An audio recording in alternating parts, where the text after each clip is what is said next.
Você já teve a sensação de que o momento importante da sua vida ainda não começou? As histórias costumam nos marcar quando tocam em algo muito pessoal na gente.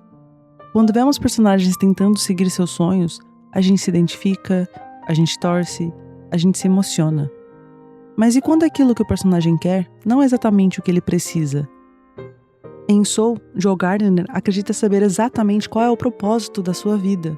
O problema é que ele passou tanto tempo correndo atrás disso que acabou esquecendo de valorizar todo o resto.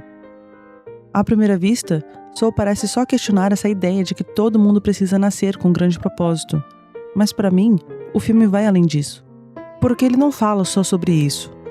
Ele fala sobre o que acontece quando a gente começa a tratar a vida como uma sala de espera, como se o presente fosse apenas um intervalo até o momento em que tudo finalmente fará sentido. E a gente leva essa ideia sem nem perceber. Enquanto não temos responsabilidades, tudo parece mais fácil. Mas crescer quase sempre transforma sonhos em pressão. De repente, não é mais sobre gostar de alguma coisa. É sobre decidir quem você vai ser. Provar que escolheu certo. Fazer o tempo investido valer a pena. E isso é assustador. Então, aprender e reconhecer que podemos sim mudar de ideia, que não precisamos ficar presos a uma escolha para sempre, é libertador. E é exatamente esse tipo de reflexão que Soul provoca. 2, 3.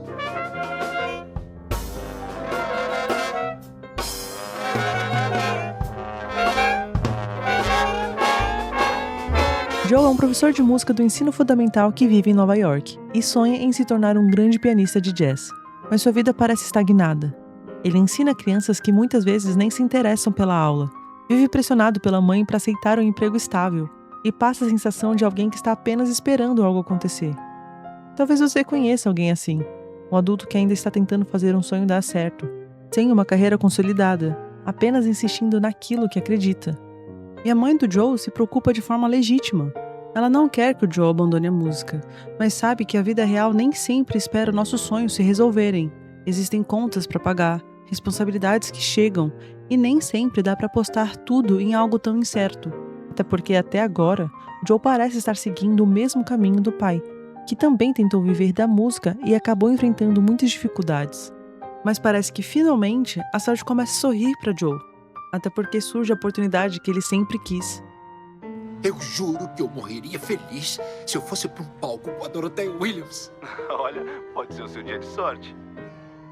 Joe é convidado para tocar com a renomada saxofonista Dorothea Williams. Para ele, aquele é o momento que finalmente dará sentido à sua vida. Mas no mesmo dia que ele recebe essa notícia, ele sofre um acidente e morre. Então a sua alma é levada para o além-vida, caminhando junto a outras almas em direção ao grande além. Porém, Joe se recusa a aceitar aquilo. Superficialmente, parece apenas medo da morte, mas existe uma camada psicológica muito mais profunda ali. Joe não está apenas com medo de morrer. Ele está com medo de algo muito mais doloroso. A sensação de que sua vida ainda não começou. Isso é algo que toca muito a gente. Às vezes não estamos felizes com a nossa vida. Às vezes nos sentimos estagnados, frustrados ou até fracassados. Mas mesmo assim, quando pensamos na morte, surge um pensamento estranho. Não, ainda não. Não porque esteja tudo perfeito, mas porque parece injusto morrer antes de finalmente viver de verdade. Independente de termos 20, 30 ou 40 anos, existe uma sensação silenciosa que muitas pessoas carregam. A sensação de que algo ainda falta acontecer. E morrer antes disso parece injusto. E Joe sente exatamente isso. Durante sua tentativa desesperada de voltar para a Terra, Joe acaba indo para o pré-vida, um lugar onde novas almas são preparadas antes de nascer. Lá, ele é confundido com o mentor e recebe a tarefa de ajudar a Alma 22, uma entidade cética que há séculos se recusa a viver na Terra porque nunca encontrou algo que realmente a motive. Ao longo do tempo, ela já teve mentores de todos os tipos, cientistas, artistas, até grandes líderes históricos, mas nenhum deles conseguiu convencê-la de que vale a pena nascer. E se Joe representa alguém que acredita demais em um propósito, 22 parece representar o contrário, alguém que não acredita em propósito nenhum. Mas o curioso é que nos é apresentado os dois como opostos, mas na verdade eles compartilham o mesmo problema. Ambos estão presos à mesma armadilha de não viver de verdade. Um porque reduziu a vida toda a um único objetivo e o outro porque concluiu que nada vale a pena. Afinal, qual é a diferença entre viver só para um grande propósito e não conseguir viver por propósito nenhum? Enquanto Joe está nesse processo de mentoria, procurando uma forma de voltar para a Terra, ele pretende ajudar a 22 a encontrar sua última inspiração, mas não exatamente por altruísmo. Ele vê nisso uma oportunidade de pegar o passe dela e voltar para o próprio corpo. E na euforia da pressa, os dois acabam se trombando e retornando à Terra de uma forma inesperada. A 22 entra no corpo de Joe, enquanto Joe fica preso no corpo de um gato. E é nesse momento que algo interessante começa a acontecer. Pela primeira vez, a 22 experimenta a vida humana, sentindo o gosto da pizza, observando as pessoas na rua, conversando com desconhecidos e percebendo pequenas coisas que fazem a vida parecer especial. Joe, por outro lado, se incomoda com o fato de seu plano não estar saindo exatamente como imaginava. Ele só quer voltar para o seu corpo o mais rápido possível. E é aqui que surge uma ironia muito bonita da história. Joe deveria ser o mentor da 22, mas quem acaba ensinando é justamente quem nunca viveu. Enquanto Joe tem pressa de voltar para tocar com a Doroteia, 22 se encanta com coisas simples do cotidiano. Mas para ele, tudo isso é perda de tempo. Mas existe um detalhe muito importante nessa dinâmica. Em um único dia vivendo na Terra, a 22 consegue perceber mais beleza na vida do Joe do que ele mesmo conseguiu enxergar em anos. Porque Joe passou a vida inteira acreditando que tudo só faria sentido no dia que ele finalmente se tornasse um músico profissional. O sonho deixa de ser apenas um sonho e passa a ser a única coisa que importa, e todo o resto vira apenas um intervalo. Conversas, momentos simples, caminhadas na rua, pequenas experiências, nada disso parece realmente relevante. Tudo vira apenas espera. E essa forma de pensar não pertence só a Joe. Quantas vezes a gente vive assim? Quando eu conseguir aquele emprego, quando eu terminar a faculdade, quando eu alcançar aquela meta. Como se a vida estivesse sempre logo depois da próxima conquista. Mas enquanto esperamos esse momento chegar, ignoramos tudo o que está acontecendo. E é exatamente isso que Joe faz. Ele está tão obcecado em voltar para o seu corpo e realizar o seu sonho, que praticamente ignora qualquer outra possibilidade ao seu redor. Não apenas em pequenos momentos da vida, mas também as oportunidades de realmente se conectar com outras pessoas. Um dos melhores exemplos disso é quando Joe precisa levar a 22 para cortar o cabelo e decide ir até a barbearia de seu amigo Dez. Para Joe, a história do Dez é simples. Ele é muito bom no que faz, então obviamente nasceu para ser barbeiro. Aquele seria o propósito dele. Mas durante a conversa, enquanto a 22, ainda no corpo de Joe, começa a falar sobre suas reflexões curiosas sobre a vida humana, algo interessante acontece. As pessoas na barbearia começam a se envolver na conversa. E em determinado momento, enquanto a 22 repete a ideia de que Dez nasceu para ser barbeiro, ele revela algo inesperado. Mas meu sonho nunca foi viver disso. Não, mas você nasceu para ser um barbeiro, não nasceu? Eu sempre quis ser veterinário. Na verdade, ele tinha outro sonho, mas ele acabou se tornando barbeiro porque precisava de um trabalho que não dependesse de diploma. 22 então pergunta se isso significaria que ele iria passar a vida inteira infeliz. E a resposta de 10 é surpreendente. Ele diz que não, que ele está muito feliz com a vida que tem hoje, que mesmo sendo barbeiro, sente que muda a vida das pessoas todos os dias. Posso não ter inventado a transfusão de sangue, mas, sem a menor dúvida, eu salvo vidas. Aquela conversa impacta tanto a 22 quanto o próprio Joe. Mas Joe está tão preso em sua própria visão de mundo que quase não consegue absorver o que acabou de ouvir. E nesse universo, há chamadas almas perdidas, pessoas que na Terra ficaram tão presas a uma obsessão que se desconectaram completamente da vida ao redor. Isso pode ser por vários motivos: ganância, ego, trabalho, ansiedade ou até mesmo um sonho. E talvez uma das ideias mais incômodas do filme seja justamente aí. Nem toda perdição nasce de algo considerado destrutivo. Às vezes nasce de algo que o mundo admira. Essa é uma provocação muito forte pra gente. Até sonhos podem nos desconectar da vida, se eles se tornarem a única coisa que enxergamos. Porque no fundo, nós somos seres que estão sempre buscando alguma coisa. Essa busca faz parte da nossa essência. É ela quem mantém a nossa faísca acesa. Esse termo é usado por Joe para simbolizar aquilo que ele define como propósito, como se tivesse uma faísca dentro de nós que nos dá força para acordar todos os dias. O problema é que muitas vezes queremos transformar essa faísca em uma chama gigantesca, quando talvez ela nunca precisasse ser mais que isso. E talvez seja por isso que som me incomoda de um jeito tão específico. Porque essa lógica de viver como se a vida de verdade estivesse sempre mais à frente não existe só dentro do filme. Ela aparece o tempo todo na forma como a gente aprende a falar sobre o futuro, sucesso e realização. Como se o presente fosse sempre um preço a pagar por alguma coisa que vem depois. Afinal, é bonito parecer ter disciplina, ter foco, ter maturidade. Então a gente aprende que temos que estudar enquanto os outros dormem e trabalhar até a exaustão. Nesse ritmo, vamos usufruir da vida só quando não tivermos mais vigor para aproveitá-la? E o mais assustador é que se tornar alguém relevante é uma pressão tão grande que a gente vê muita gente se perdendo por isso, mas não reconhecemos que há um problema nessa forma de pensar. Há um tempo atrás eu vi a história de um garoto que dedicou praticamente toda a adolescência a estudar para o futuro. Ele não saía, não tinha amigos, quase tudo na vida dele era organizado em torno de um único objetivo: passar no vestibular. Era uma dedicação impressionante, mas o que mais me marcou nessa história foi perceber como ele tinha aberto mão de quase tudo no presente para um amanhã que nunca chegou. Ele acabou sendo vítima de um acidente. Um garoto promissor que abdicou de tudo acreditando que no futuro finalmente teria a chance de viver de verdade. Não querendo pesar o clima, mas é que só me lembra dessa história de uma forma quase literal. E é estranho perceber que muita gente vive assim e normalizamos essas coisas. E não que haja algo errado em ter sonhos, buscar e fazer sacrifícios por eles. Mas o problema é quando a gente transforma o futuro em um único lugar que a vida parece ter valor.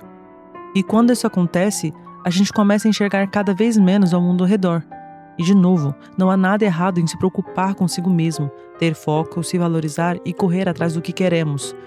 Mas quando tudo gira apenas em torno de nós, esse foco começa a virar isolamento.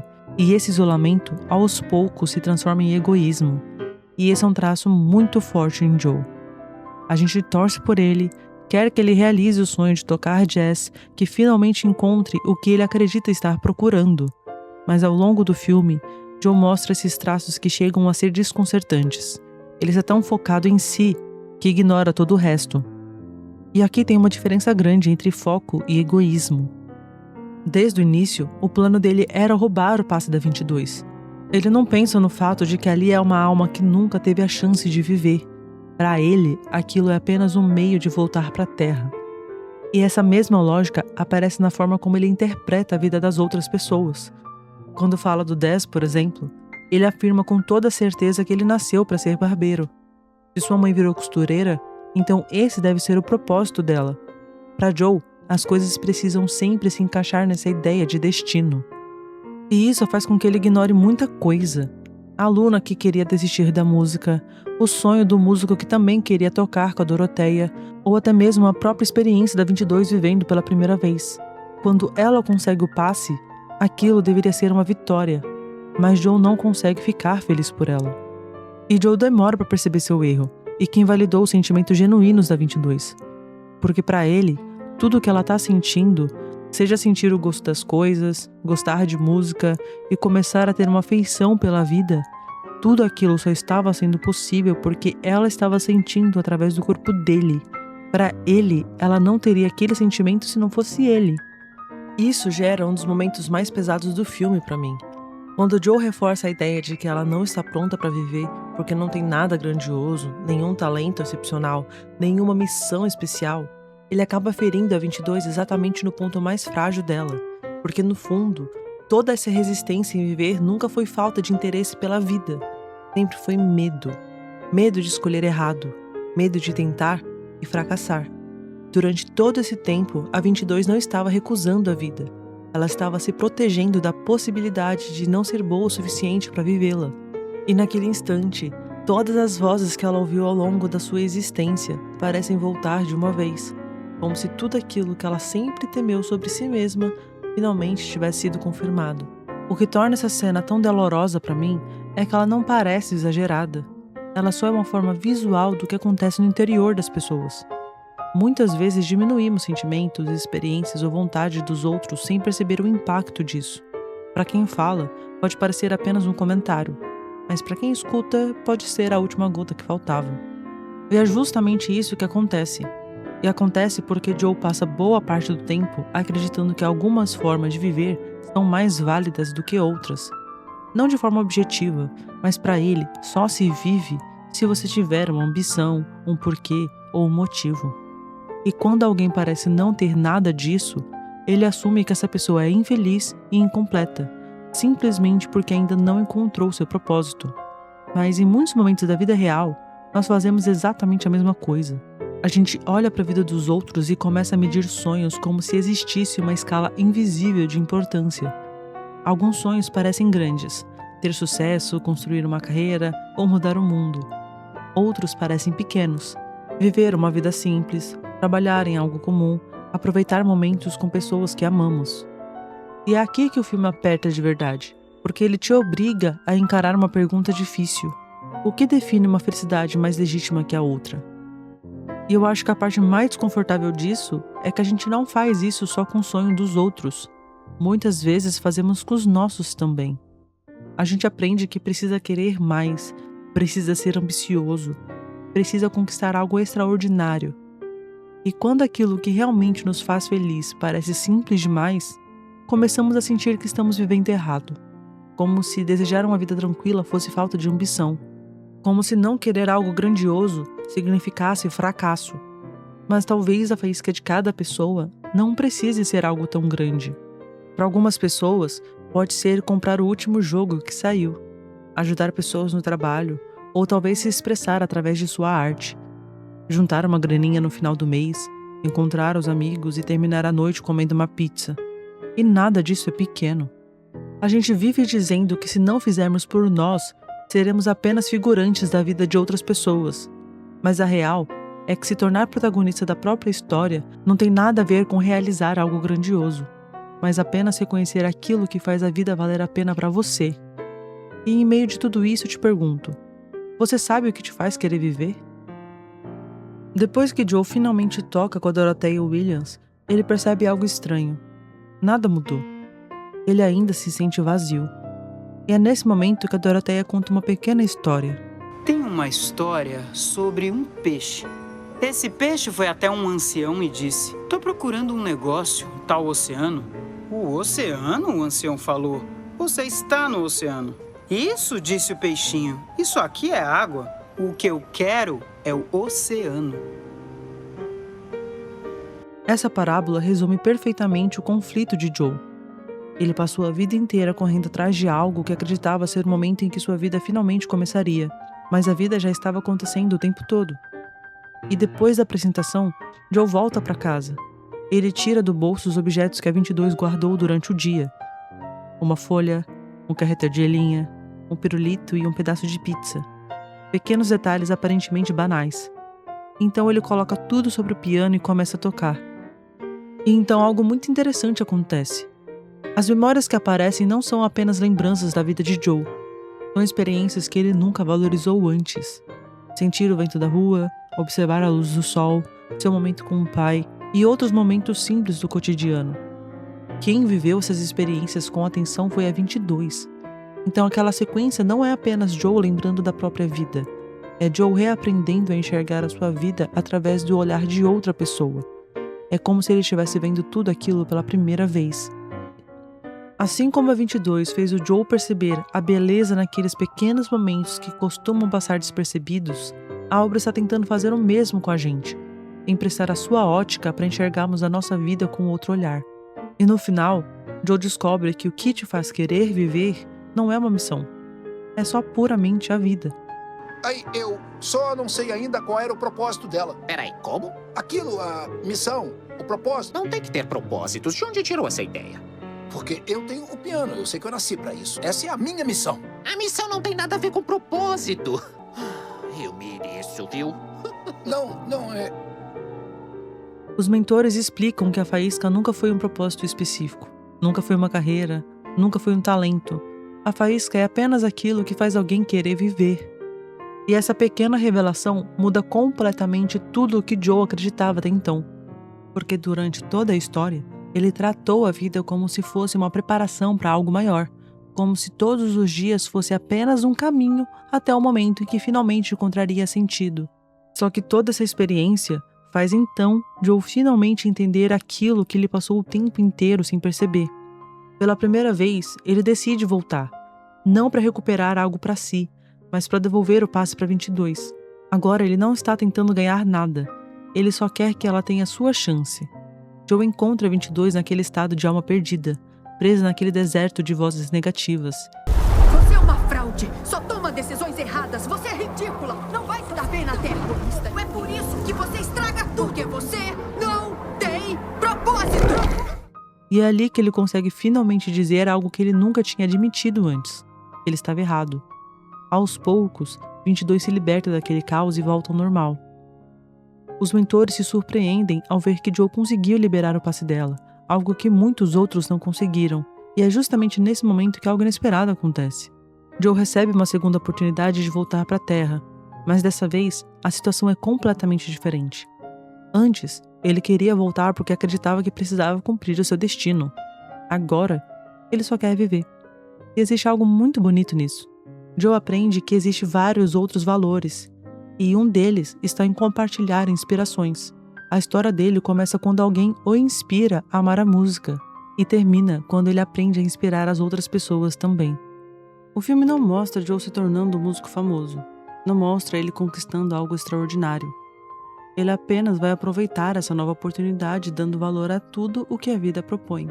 No fim, Joe vivia como se precisasse encontrar uma resposta grandiosa para a própria existência. Nós, muitas vezes, também procuramos um motivo em tudo no universo, na fé ou na filosofia. A gente quer entender qual é dessa jornada. Ela tem um motivo, afinal? Mas o melhor de só tentar concluir algo para achar uma resposta é reconhecer que há beleza no processo. Talvez viver, sentir e estar aqui já seja o suficiente. Então fica a mesma pergunta que te deixei no começo do vídeo. Você ainda está esperando aquele grande momento chegar? Ou já começou a prestar atenção em tudo que está acontecendo enquanto ele não chega? Agora que conseguiu, o que você pretende fazer? Eu não pensei nisso. Mas eu tenho certeza de que eu vou aproveitar cada segundo.